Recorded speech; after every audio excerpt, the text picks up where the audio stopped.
नमस्कार सभी विद्यार्थियों को, साथियों को who are watching this video. आप सभी को शुभकामनाएं। आपकी क्लासें बहुत अच्छे तरीके से चल रही हैं, जिसका आप अच्छे तरीके से लाभ ले रहे हो।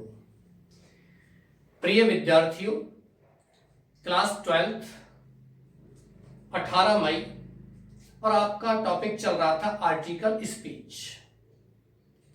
आर्टिकल स्पीच का आज ये अंतिम दिन है, जिसमें आपका टॉपिक चल रहा था the role of youths in nation building.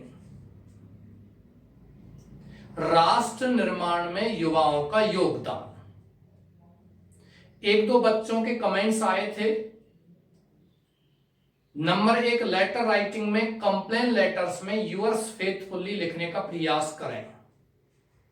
Sincerely और अफेक्शनेटली का प्रयोग हम इनफॉर्मल लेटर्स में करते हैं। दूसरी बात, एक दो बच्चों का कमेंट्स आया था, सर कोरोना वायरस पर आर्टिकल।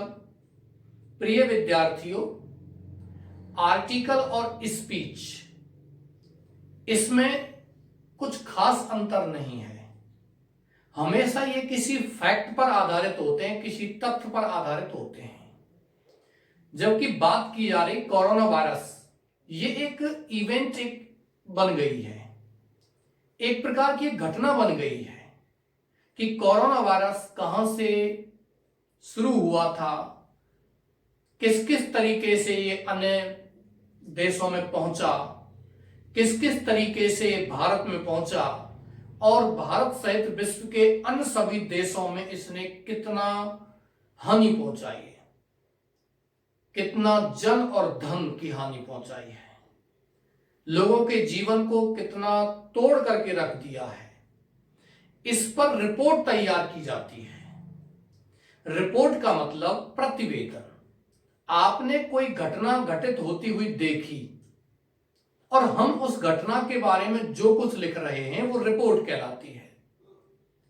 ये जो कोरोना वायरस का है आपका, वो आर्टिकल स्पीच के बजाय इस पर रिपोर्ट लिखवा दी जाएगी कि किस किस तरीके से, कौन सी डेट में और कब, किस प्रकार से कोरोना वायरस का जो स्प्रेड है वो यहां फैला था इंडिया में, कहां से आया था, क्या इसकी सिचुएशन चल रही है और आज तक भी इसका जो वैक्सीन है वो नहीं इन्वेंट हुआ है, आविष्कार नहीं किया गया है। इस पर आपको रिपोर्ट लिखवा दी जाएगी। अब आप पॉइंट पर आइए। आपका the role of youth in nation building, राष्ट्र निर्माण में युवाओं का योगदान। हमारा देश या विश्व का कोई भी देश हो, उसमें युवा क्या योगदान प्ले कर सकते हैं। प्रिय विद्यार्थियों, अंग्रेजी में देश को कंट्री कहते हैं, जबकि राष्ट्र अंग्रेजी में क्या कहलाता है, नेशन। देश और राष्ट्र में फर्क होता है माय डियर स्टूडेंट्स। कंट्री और नेशन, देश वो होता है, कंट्री वो होता है जिसको हम भौगोलिक तरीके से उसकी सीमाओं का वर्णन करते हैं, उसके बॉर्डर का वर्णन करते हैं, वो कंट्री कहलाता है। जबकि राष्ट्र वो होता है जिसको लोकतांत्रिक तरीके से हम वर्णन करते हैं, जिसकी अर्थव्यवस्था का हम वर्णन करते हैं, जिसके राजनीतिक स्तर का हम वर्णन करते हैं, जिसकी समाज का हम वर्णन करते हैं, वो क्या कहलाता है, राष्ट्र कहलाता है। ओके डियर्स, आप अपनी पेन कॉपी तैयार रखिए और यहां से हम अपना ये प्रारंभ करते हैं कि युवा राष्ट्र निर्माण में कौन कौन सा योगदान अदा कर सकते हैं। प्रिय विद्यार्थियों, प्रत्येक क्षेत्र में युवा अपना योगदान अदा कर सकते हैं। मैंने आपको कल के वीडियो में बताया था कि भारत सबसे युवा देश है, क्योंकि भारत में सबसे ज्यादा युवाओं की जनसंख्या है। तो यहां कौन कौन से क्षेत्रों में युवा आगे आकर के और अपने देश को, अपने राष्ट्र को आगे बढ़ा सकते हैं, चाहे वो कृषि क्षेत्र हो, चाहे वो आपका क्या कहते हैं टेक्निकल क्षेत्र हो, चाहे आपका मेडिकल क्षेत्र हो, सभी क्षेत्र क्षेत्रों में युवा अपना योगदान प्ले कर सकते हैं। Now please come to the point. Youth can help, मैंने इसमें आपको एक दो लाइन इसमें लिखा दी है कि युवा जो होते हैं वो बैकबोन होते हैं किसी राष्ट्र के, किसी राष्ट्र के आधार होते हैं, किसी राष्ट्र के क्या कहते हैं, रीढ़ की हड्डी होते हैं। बैकबोन का मतलब होता है रीढ़ की हड्डी। Youth can help to build up India in many ways. Youth माने युवा, कैन हेल्प सहायता कर सकते हैं, टू बिल्ड अप माने निर्माण करने में, इंडिया भारत को, इन मैनी वेज माने बहुत से तरीके से, बहुत से तरीके से युवा भारत का निर्माण करने में अपना योगदान दे सकते हैं या सहायता कर सकते हैं।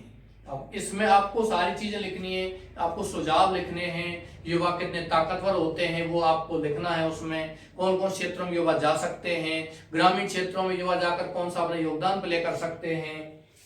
दे कैन, आपने 11th क्लास में चैप्टर पढ़ा होगा, आपका पहला ही पार्ट है विजन 2020, यानी कि 2020 का जो लक्ष्य रखा था, जो दिव्य दृष्टि और दूरदृष्टि रखी थी माननीय एपीजे अब्दुल कलाम जी ने, अबुल पाकर Zainul Abidin Abdul Kalam, he was a great Indian, he was the former president of India and he is known as the missile man of India।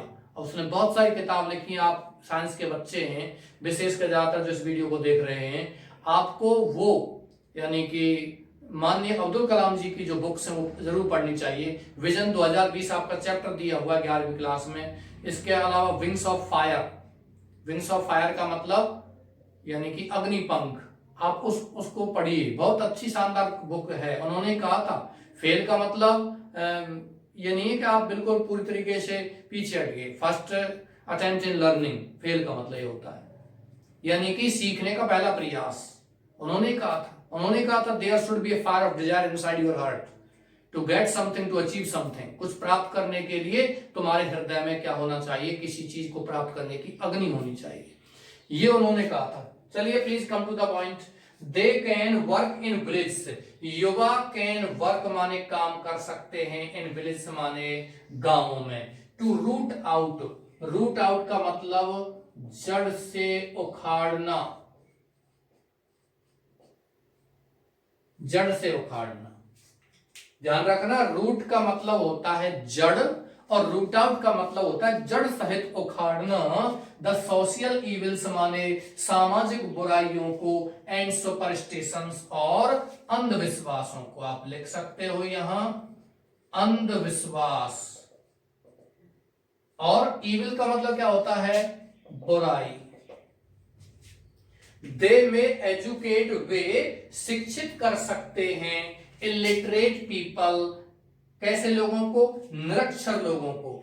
Illiterate का मतलब होता है निरक्षर, लिटरेट मान होता है साक्षर, और इलिटरेट का मतलब जो अनपढ़ है, निरक्षर है, उनको वो क्या कर सकते हैं, शिक्षित कर सकते हैं। इन विलेज माने गांवों में, एंड मेक देम, और उनको कर सकते हैं कॉन्शियस माने जागरूक।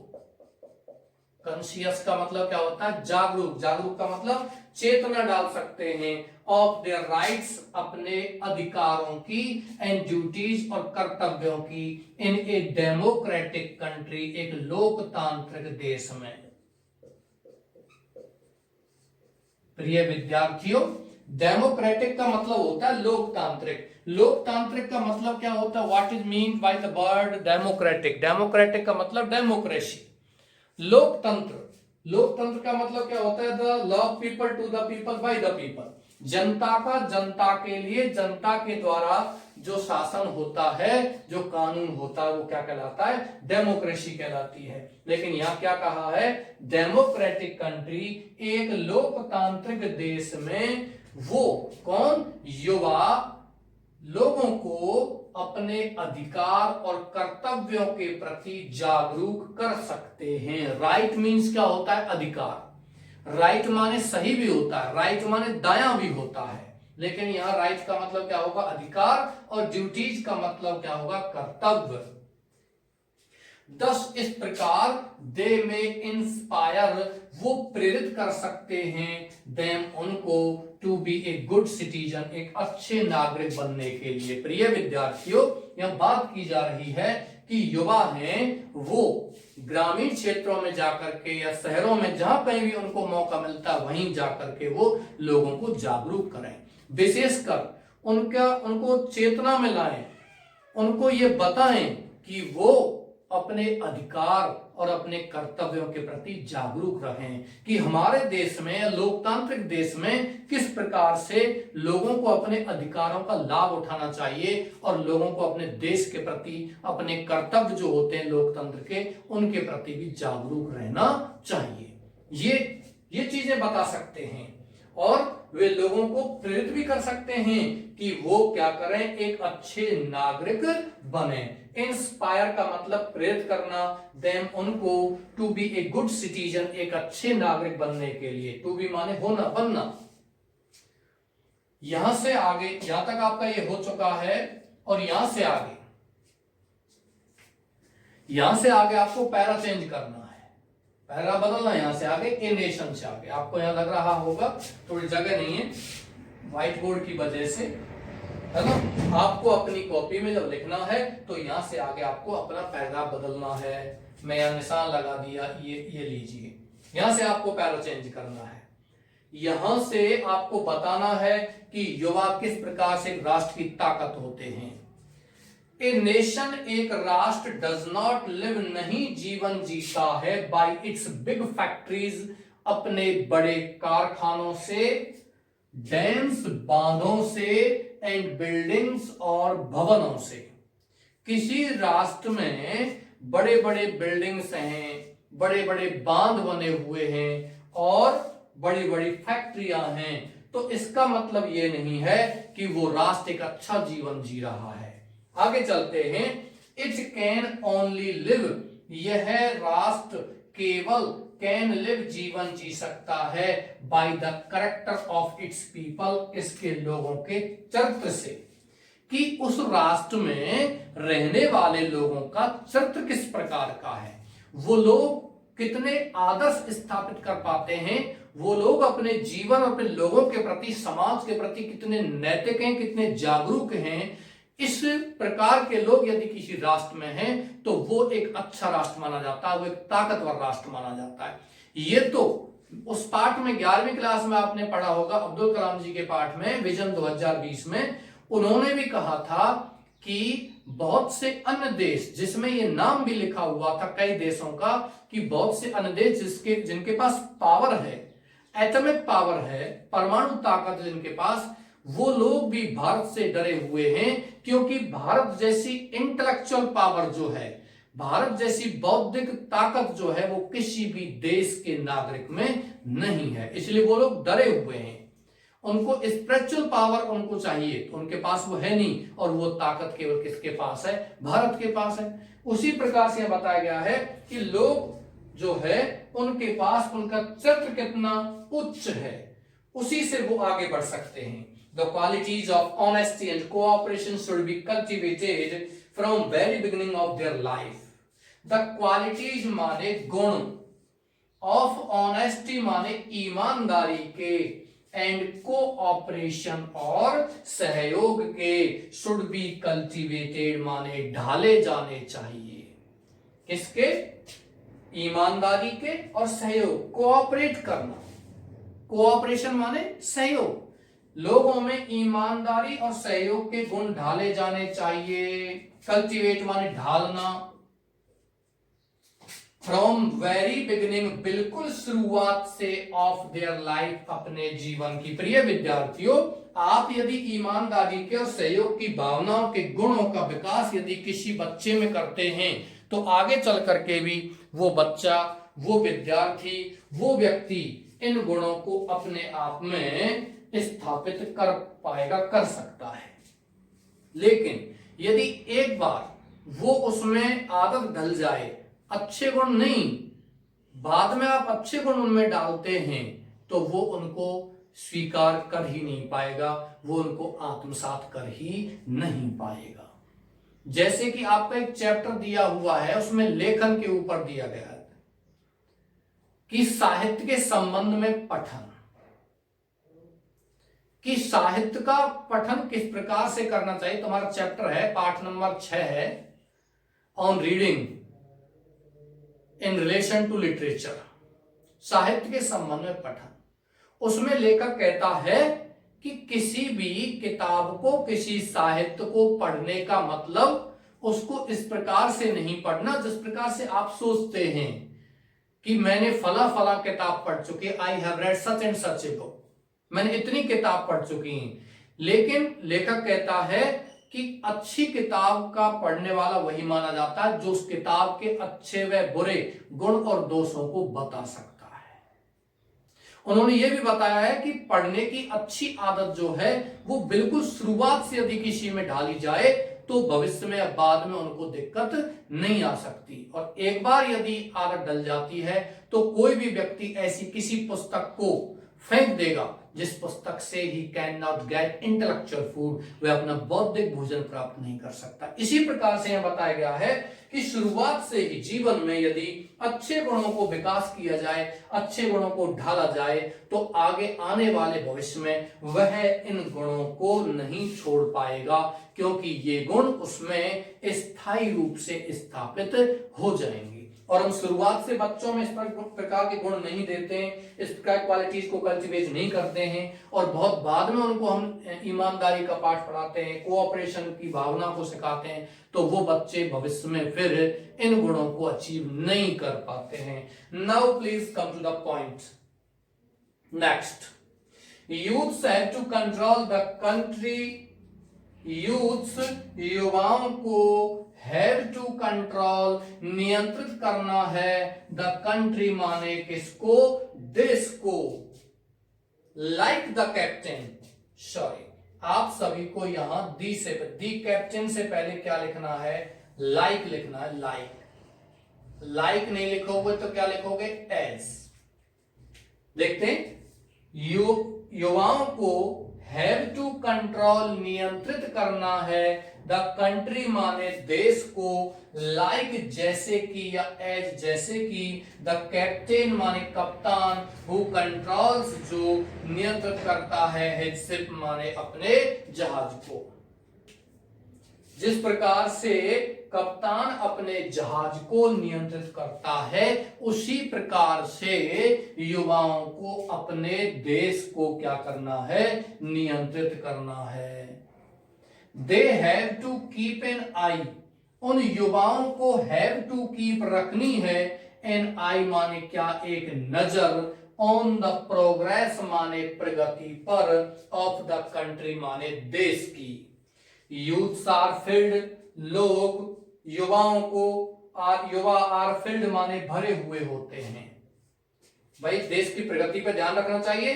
और आगे बताएगा, युवा आर फील्ड भरे हुए होते हैं विद प्रोफाउंड एनर्जी। प्रोफाउंड माने मजबूत, प्रोफाउंड मीन्स क्या होता है, मजबूत, और एनर्जी का मतलब होता है ऊर्जा। युवा मजबूत ऊर्जा से भरे होते हैं।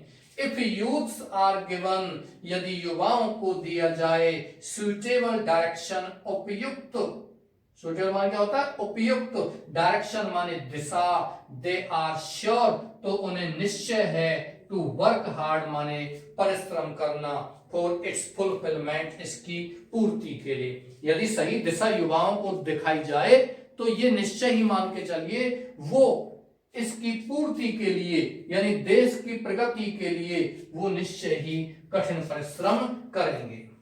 प्रिय विद्यार्थियों, ये स्पेलिंग का आपको विशेष ध्यान रखना है। Fulfilment, FULFILMENT।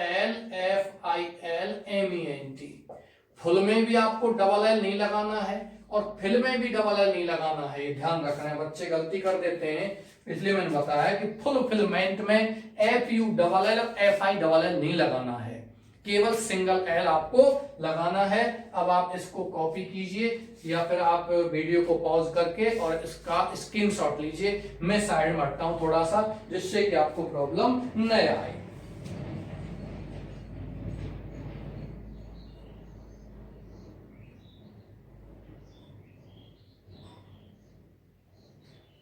मुझे लगता है आपने इसका स्क्रीनशॉट ले लिया होगा।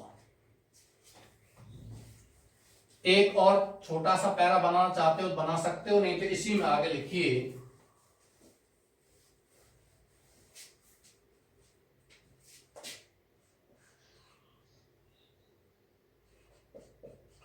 youths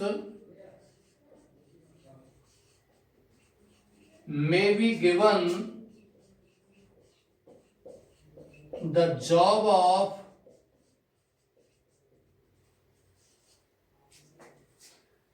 युवाओं को मे बी गिवन दिया जा सकता है the job of imparting scientific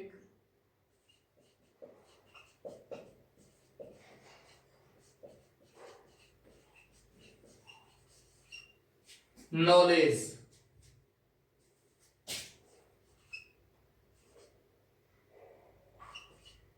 to use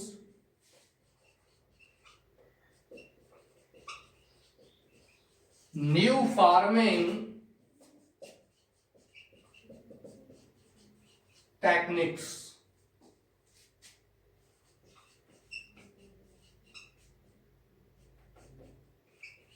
and fertilizers.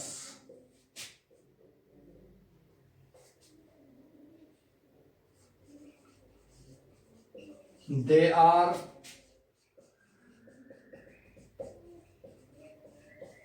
the pillars of a nation. वो एक राष्ट्र के स्तंभ होते हैं।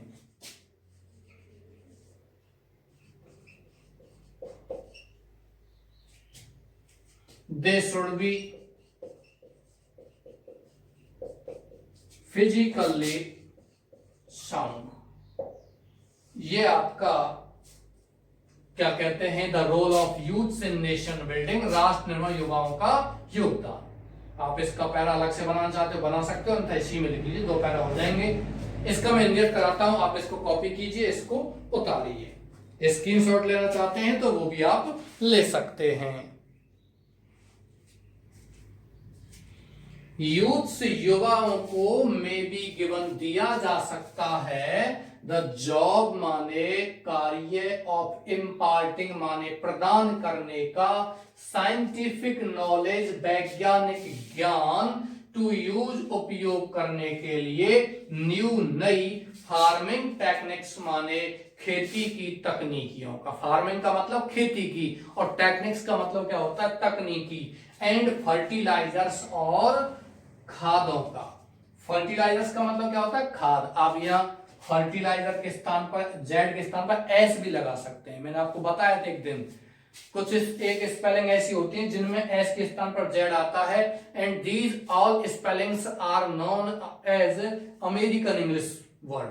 ये सभी अमेरिकी जो अंग्रेजी के शब्द हैं वो मानी जाती हैं जिनमें जेड का प्रयोग होता है। ऐसा नहीं कि सब में जेड, एस के स्थान पर जहां जेड लगाते हैं पीछे, जैसे ऑर्गेनाइजेशन है, रिकॉग्नाइजेशन है, फर्टिलाइजर्स है, इस प्रकार की जो स्पेलिंग उनमें ध्यान रखना है। They are the pillars, fillers नहीं पिलर्स, PILLARS।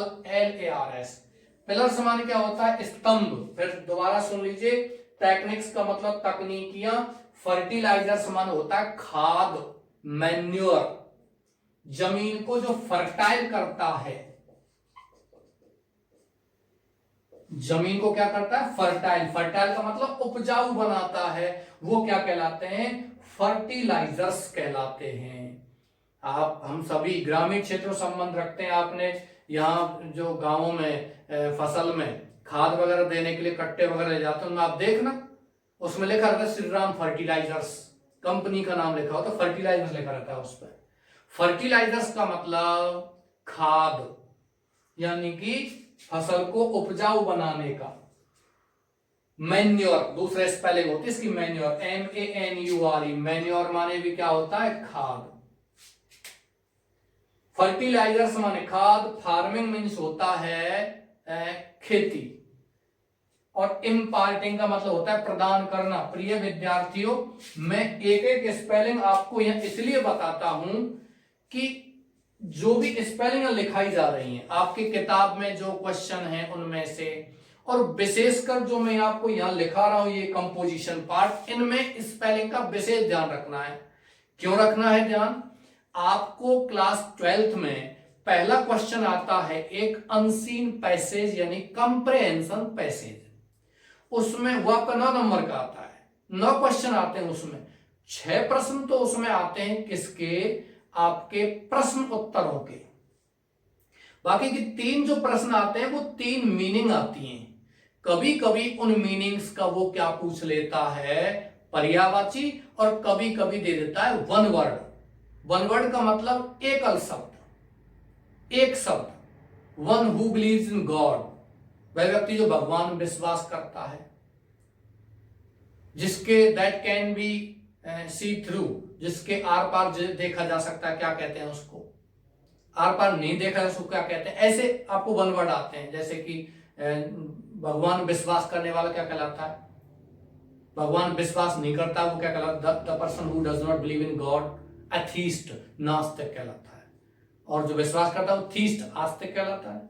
जिसके आर पार देखा जा सकता है वो ट्रांसपेरेंट, पारदर्शी कहलाता है। और जो नहीं, जिसके आर पार नहीं देखा जा सकता वो ओपेक कहलाता है। ओपेक बन क्या होता है? कठोर, यानी कि इसके आर पार नहीं देखा जा सकता है, उसको ओपेक कहते हैं। तो ऐसे ध्यान रखना, मैंने इसलिए बताया कि ये स्पेलिंग जो है इम्पार्टिंग, ये एक बार आ चुकी है आपके उस पैसेज में। वो 3 मीनिंग छांटना बहुत ही आपकी वर्ड पावर पर निर्भर करेगा, आपकी जो शब्द की पावर कितनी है, आप शब्दों को कितना जानते हो, इस बात पर ये निर्भर करेगा। और वो 3 मीनिंग आपकी यदि सही है तो फिर बाकी के पोर्शन में आपको कोई दिक्कत नहीं आएगी, मैं इसकी गारंटी देता हूं। पर उन 3 मीनिंग का आपको विशेष कर कैसे करना है कि अभी से, शुरुआत से ही जितनी भी स्पेलिंग, चाहे आप अपने पाठ्यक्रम में पढ़ रहे हो चाहे ग्रामर पोर्शन में पढ़ रहे हो, आपको वो सभी स्पेलिंग बहुत अच्छे से करनी है। ये ध्यान रखना, आएगी उन्हीं में से, लेवल बड़ा नहीं आएगा। 12th और 11th लेवल की ही स्पेलिंग वो आती हैं, जो आप 11th की किताब में पढ़ चुके हो वही आएंगी, या आप 12th में इनमें पढ़ चुके हो वही आएंगी। They are the pillars of a nation, वो राष्ट्र के निर्माता होते हैं, सॉरी राष्ट्र के स्तंभ होते हैं। पिलर माने क्या होता है? स्तंभ। पिलर माने क्या होता है? स्तंभ, खंबा, क्या कहलाता है? पिलर। और एक खंबा यूं लगते हैं, कहीं भी मकान वगैरह में यूं लगते हैं, उसको कहते हैं बीम, उसको पिलर नहीं कहते हैं माय डियर्स। इस प्रकार का जो खंबा कहीं होता है मकान वगैरह, यूं लट्ठा कहते हैं, इसको खंबा कहते हैं, वो कहलाता है बीम। और इस प्रकार होता है, उसको क्या बोलते हैं? पिलर बोलते हैं। प्रत्येक स्पेलिंग का फर्क है, ऐसा नहीं कि आप चाहे जिस स्पेलिंग को चाहे जहां लगा दीजिए, वो बिल्कुल गलत होगा माय डियर्स। WATCH, वॉच माना अलग होता है, C मीन्स अलग देखना होता है, आपका क्या कहते हैं, गेज, स्टेयर, ये अलग है, इनमें फर्क है सब में। लुक, LOOK, इन सब का देखना होता है, लेकिन सबका भाव अलग है। मैंने उस दिन भी बताया था, पानी और जल इनमें अलग अलग हैं, पर्यायवाची तो ये हैं, लेकिन इनका भाव अलग होता है। पानी तो सामान्य होता है, किसी भी अच्छे पानी को और बुरे दोनों प्रकार के पानी को हम पानी कह देते हैं, लेकिन अच्छा शुद्ध पानी होता है उसको जल कहते हैं। चलिए आगे चलते हैं। दे शुड बी, इसीलिए उन युवाओं को शुड बी होना चाहिए, फिजिकली माने शारीरिक रूप से, साउंड माने मजबूत। ध्यान रखना, साउंड माने आवाज नहीं होती है, साउंड माने क्या होता है? मजबूत। ये हो गया। फिर ये विद्यार्थियों आपका ये कंप्लीट हो चुका है, और यहां से आगे नेक्स्ट और आपका लास्ट क्या कहते हैं, आर्टिकल स्पीच। लगभग 10-12 ये हो गए हैं, 12 होंगे शायद, 12-13 जो भी हैं। इसके अलावा आपको 15-16 के आसपास आपको रिपोर्ट लिखवा दी जाएंगी इसी प्रकार की, और आपको कल से रिपोर्ट प्रारंभ करते हैं। आज इसका लास्ट ले लेते हैं एक और भी आपका रिपोर्ट जो नहीं आती है वो सारी चीजें लिखाई जाएंगी, डोंट वरी। कोरोना वायरस पर लिखाया जाएगा, आपका मलेरिया पर भी लिखाई जाएगी, डेंगू पर भी लिखाई जाएगी। रिपोर्ट के में जो भी करंट की चीजें चलती हैं वर्तमान में, जैसे कि अर्थक्वेक स्ट्राइक आ गया आपका, जैसे भूकंप के झटके, बाढ़ आ गई, उस पर लिखाइए, है ना, वो सब सारी चीज लिखाई जाएंगी। जैसे कि ताज होटल पर हमला हुआ आतंकवादियों ने, उस पर रिपोर्ट है। रिपोर्ट वर्ल्ड ट्रेड सेंटर पर हमला हुआ था सन 2001 में अमेरिका में, उस पर रिपोर्ट लिखानी है ना। तो वो सारी चीज रिपोर्ट है वो सब लिखाई जाएंगी। जो जो आपकी घटनाएं होती हैं, बैंक रॉबरी है, ट्रेन एक्सीडेंट है, आपका हाउस ऑन फायर है, इस प्रकार की रिपोर्ट आपको सब लिखाई जाएंगी। और फिर उसके बाद फैक्चुअल रिपोर्ट आती हैं जो किसी घटना पर आधारित नहीं होती, वो इसी प्रकार की होती है लगभग लगभग। ऐसी रिपोर्ट जो जिसको हम देख सकें जिस घटना को, वो तो पास्ट टेंस में लिखी जाती हैं, और जिसको नहीं देख पाते हैं वो इस प्रकार से प्रेजेंट टेंस में ही लिखी जाती हैं। चलिए मैं इसको मिटाता हूं। रिपोर्ट के बारे में हम कल बात करेंगे विस्तृत रूप से। आज आपका ये अंतिम जो है वो लिखा देता हूं।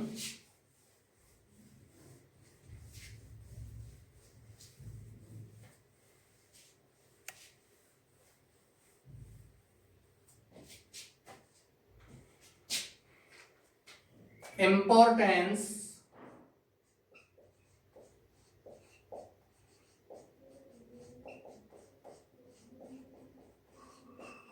of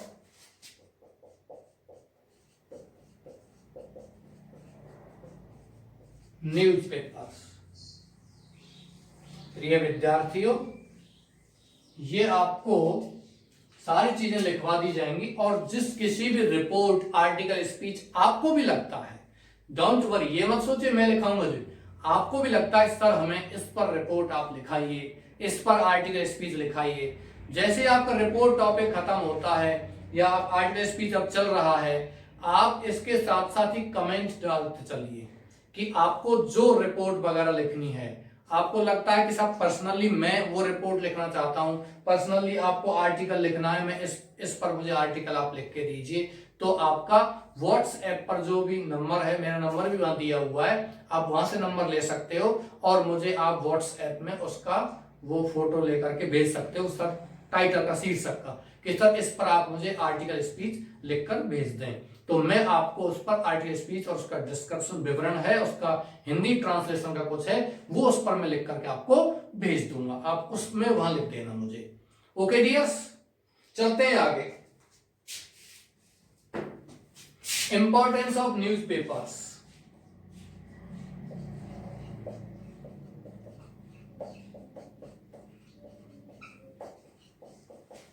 The first four letters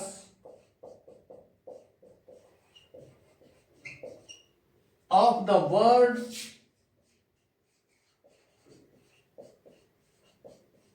newspaper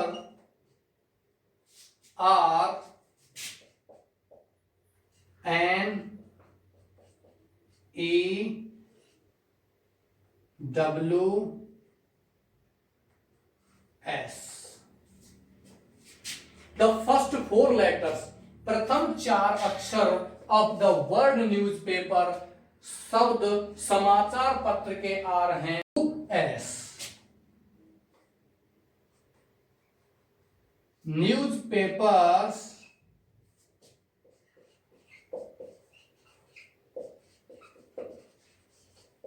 bring us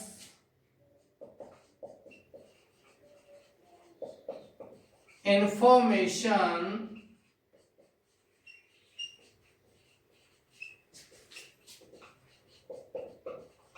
from these four directions. समाचार पत्र में इन चार दिशाओं से समाचार लाते हैं। कौन कौन सी? एन का मतलब क्या होता है? नॉर्थ। ई का मतलब होता है ईस्ट। डब्ल्यू का मतलब वेस्ट। एंड एस का मतलब क्या होता है? साउथ। यानी कि समाचार पत्र हमें इन चारों दिशाओं से क्या लाते हैं? सूचना लाते हैं। NEWS। तो इसलिए न्यूज़पेपर इसी से बना है। आगे चलते हैं।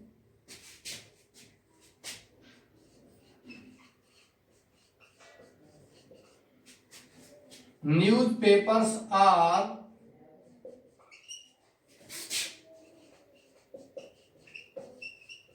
the watchdogs of democracy।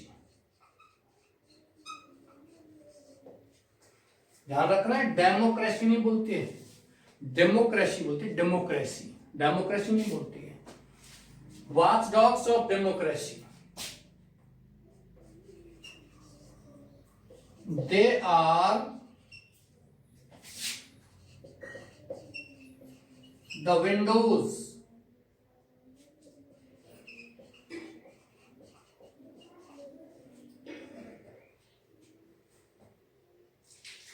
through which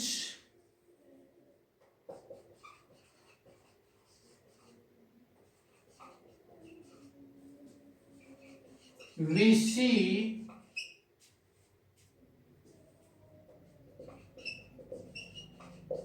the incidents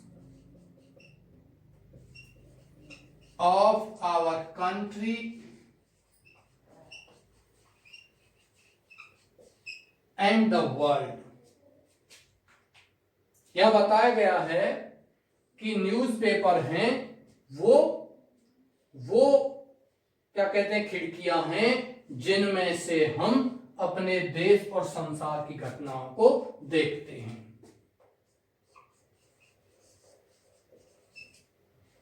They are one of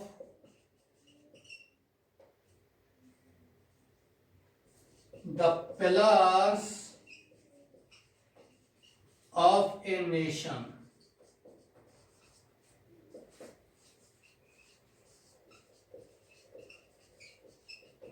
They are medium between government and public. सरकार और जनता के बीच में वो क्या हैं? माध्यम है. चलिए यहां तक आपको मैं हिंदियत करा देता हूं, फिर बात करते हैं. द फर्स्ट 4 letters, प्रथम 4 अक्षर ऑफ द वर्ड न्यूज़पेपर, समाचार पत्र शब्द के आर हैं NEWS. NEWS न्यूज़पेपर यही तो है NEWS. इसका मतलब क्या हो गया? ये 4 दिशाओं के नाम है, नॉर्थ, वेस्ट, ईस्ट, साउथ.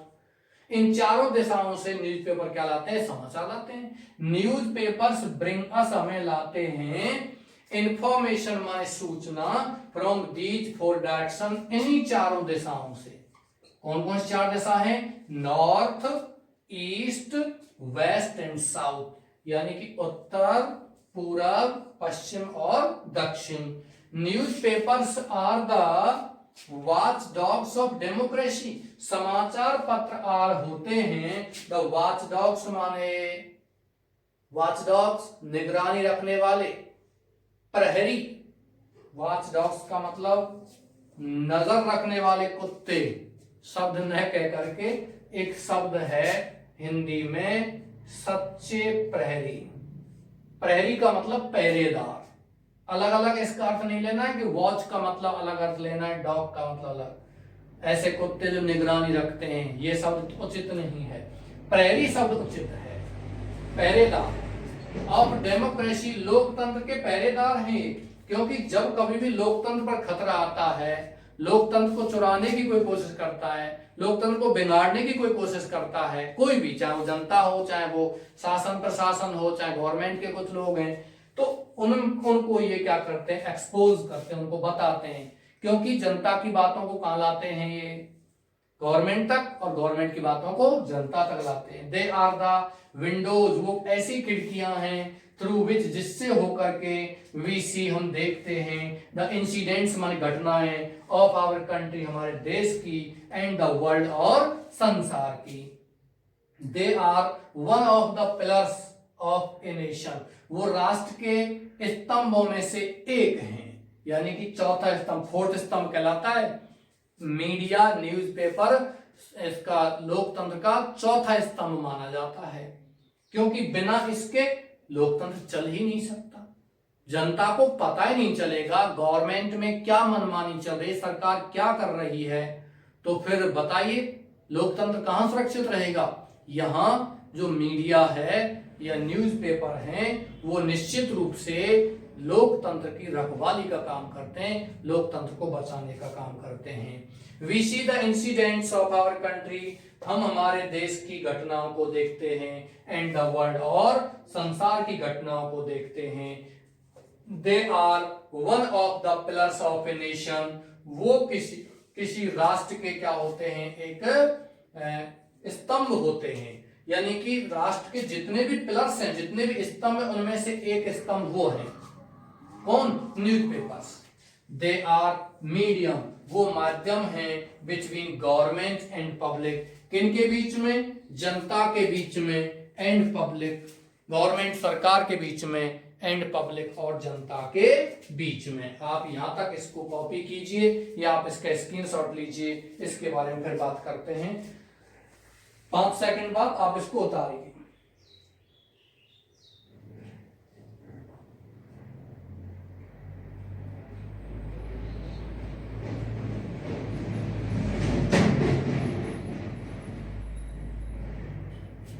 चलिए, मुझे लगता है आपने उतार लिया होगा।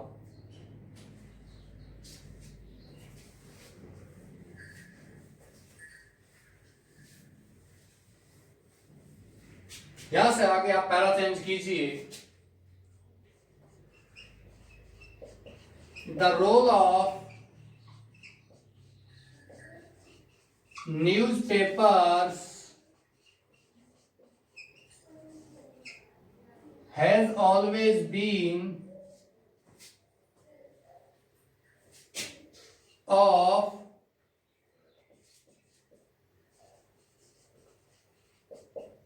a great importance not only in India but also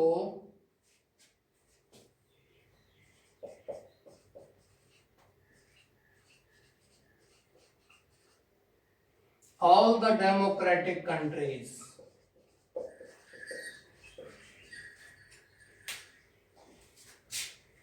चलिए उतारिए।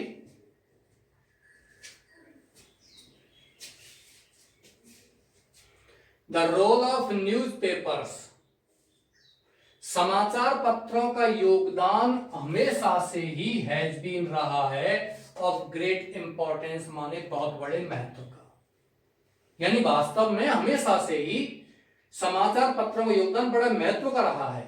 Not only in India, Bharat में ही नहीं, बट आल्सो, बल्कि all the countries, all the democratic countries, सभी लोकतांत्रिक देशों में। आप चाहते हो बट आल्सो इन लगाना यहां तो भी सही है, और नहीं लगाते हैं तो ये इन प्रपोजिशन इसी से हो जाएगा कि भारत में ही नहीं बल्कि अन्य लोकतांत्रिक देशों में भी ये समाचार पत्र का जो योगदान है उसका महत्व हमेशा से रहा है।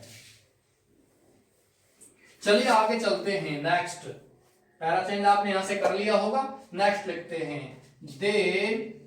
दे यानी न्यूज़पेपर कंटेन, रखते हैं,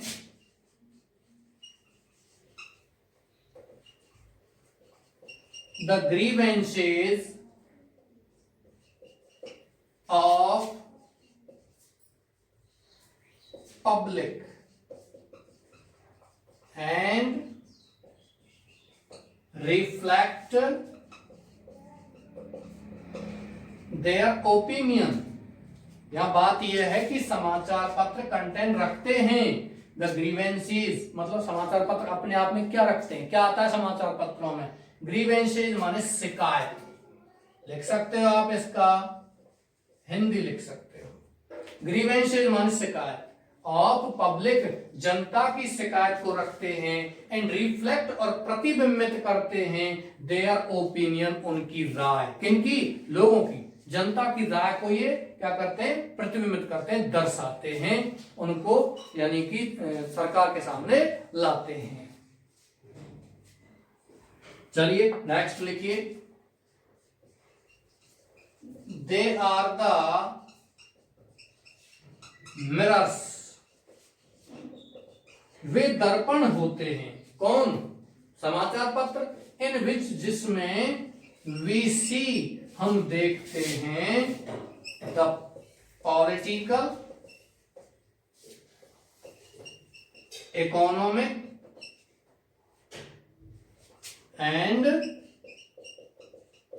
social condition of our country. समाचार पत्र इस प्रकार के मिरर हैं, दर्पण है, दर्पण यानी कि मिरर, दर्पण शीशा जिसमें अपने आप का जो रिफ्लेक्ट होता है प्रतिबिंब, जिसमें वीसी ऐसे दर्पण के समान होते हैं समाचार पत्र, जिसमें हम देखते हैं द पॉलिटिकल माने राजनीतिक, इकोनॉमिक माने आर्थिक, एंड सोशल कंडीशन और सामाजिक स्थिति ऑफ आवर कंट्री हमारे देश की। यहां से आगे पैरा चेंज नहीं करना है, अभी मैंने पैरा चेंज आपको करा दिया है।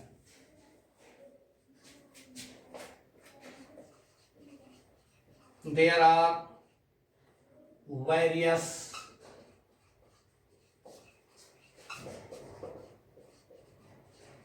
एडवर्टाइजमेंट्स इन देम, उनमें बहुत सारे विज्ञापन होते हैं। किनमें? समाचार पत्रों में। ऐसे लिख लेना, समाचार पत्रों में बहुत सारे विज्ञापन होते हैं, जैसे कि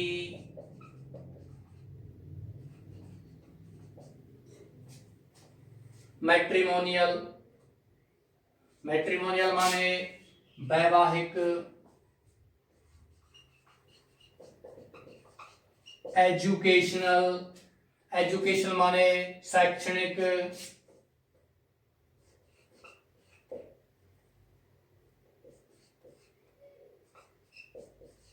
कॉर्पोरेट, कॉर्पोरेट का मतलब व्यावसायिक, प्रोफेशनल जिसको कहते हैं, etc.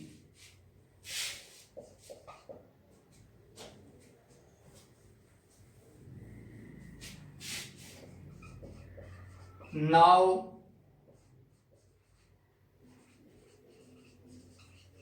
the number of newspaper readers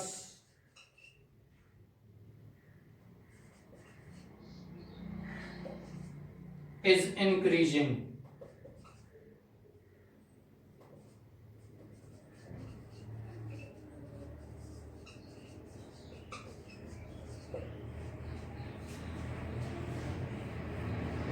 अब समाचार पत्र पाठकों की संख्या क्या हो रही है? बढ़ रही है।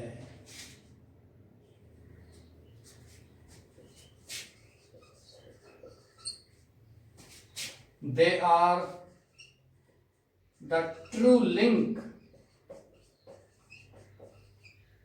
between the rulers and the ruled। प्रिय विद्यार्थियों, देयर आर वेरियस एडवर्टाइजमेंट्स, बहुत सारे विज्ञापन होते हैं, इन देम उनमें। आपका चैप्टर भी है ग्रामर में, शॉर्ट कंपोजिशन, आपका एक टॉपिक है एडवर्टाइजमेंट यानी कि विज्ञापन, और आपके विज्ञापन समाचार पत्रों से संबंधित हैं, जैसे मैट्रिमोनियल्स, एजुकेशन, शैक्षणिक वगैरह। लॉस्ट एंड फाउंड का आता है आपको उसमें आता है, जैसे कि किसी मकान को, किसी भूखंड को, प्लॉट को, व्हीकल को खरीदना, बेचना, इस तरह के विज्ञापन, किराए पर लेना देना, है ना, वो आते हैं। मैट्रिमोनियल का मतलब क्या होता है? वैवाहिक, वैवाहिक विज्ञापन भी आते हैं, आपने पढ़ा होगा हिंदी में भी कभी, जनरल वे में, वर चाहिए, वधू चाहिए, वांटेड ब्राइड और ब्राइड ग्रूम, इस तरह के विज्ञापन आते हैं, उनको क्या कहते हैं? हम मैट्रिमोनियल कहते हैं। एजुकेशनल, शैक्षणिक विज्ञापन जिसमें शिक्षा संबंध बातें आती हैं, कॉर्पोरेट से संबंध होती है यानी कि व्यवसाय संबंध, इत्यादि। Now of the number of newspaper readers, समाचार पत्र पाठकों की संख्या इज इंक्रीजिंग। ध्यान रखना, दी नंबर आता है तो यहां क्या लगाते हैं? इज। और एक ग्रेट नंबर, लार्ज नंबर आता है तो आर लगाते हैं। ध्यान रखना, केवल दी नंबर आता है। A great number of people are, a large number of people are, लेकिन the number of people is, ये ध्यान रखना, दी नंबर आ जाता है तो साइकिल क्या लगाते हैं? इज इंक्रीजिंग, बढ़ रही है, रैपिडली माने तेजी से। रैपिड मान क्या होता है, तेज, और रैपिडली माने तेजी से। They are the true link between the rulers and the ruled, वे समाचार पत्र आर होते हैं द ट्रू लिंक माने सच्ची कड़ी, बिटवीन द रूलर्स शासकों के बीच में, एंड द रूल्ड और शासितों के बीच में। ध्यान रखना, रूलर माने होता है शासक, और रूल्ड का मतलब होता है शासित, यानी कि जनता, जिन पर वे लोग क्या कर रहे हैं, शासन कर रहे हैं। अब आप प्रिय विद्यार्थियों इसको उतारिए या इसका स्क्रीनशॉट लीजिए और फिर बात करते हैं दूसरी।